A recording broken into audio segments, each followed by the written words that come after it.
In any city, in any country, go to any mental institution or halfway house you can get yourself to. When you reach the front desk, look into the eyes of the attendant and ask her if you may visit the holder of Valor. The room will begin to darken. A subtle wind will begin to pick up, slowly strengthening into a mighty gale. All signs of life will begin to slowly fade from the room. Then, following it, the furniture will begin to fade as well. The last thing standing will be the receptionist, hung in midair like a lifeless puppet on strings, deathly red eyes locked with yours, who amidst the gale will emit a low and evil laugh, as if the devil himself were ridiculing you. Before darkness enshrouds you, she will disappear, leaving a terrifying echo among the winds.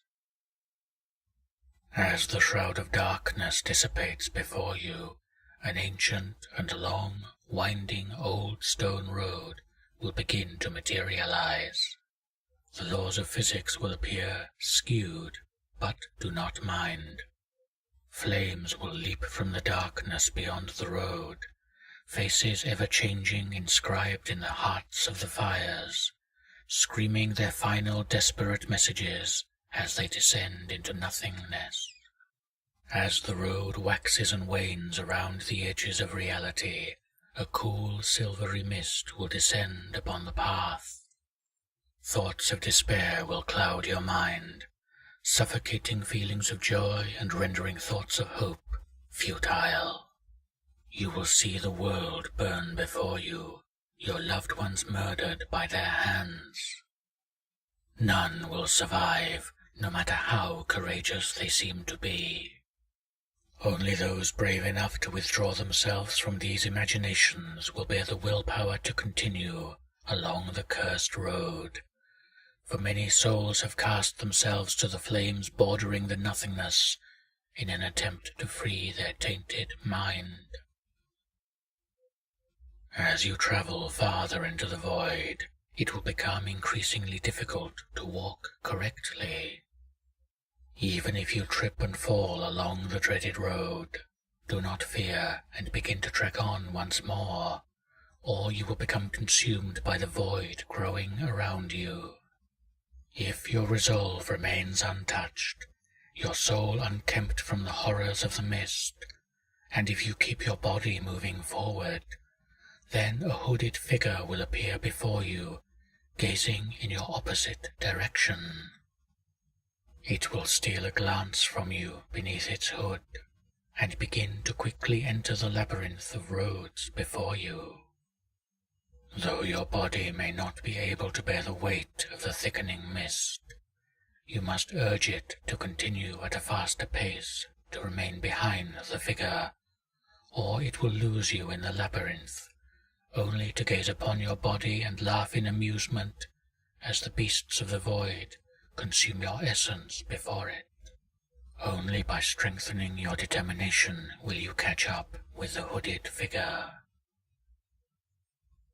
As you draw near the end of the maze, mind teetering upon the brink of madness, the hooded figure will slowly turn around, removing its hood. Its face shall be that of your closest friend, and in such a dark, hopeless place, it will be a warm reminder of life.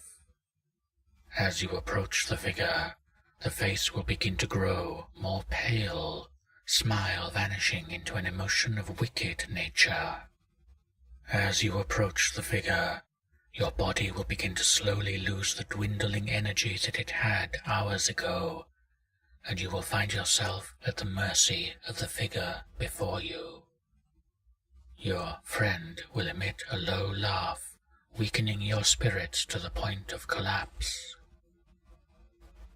As your body dies further, as the final sliver of hope departs your body, this is where you must triumph, for in its arrogance the hooded figure has left its greatest weakness unguarded: hope.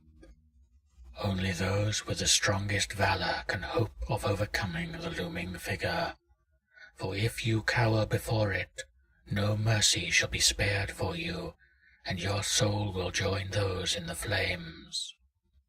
If you have managed to summon forth your will, the figure will begin to shrink, horror wrought upon its eyes.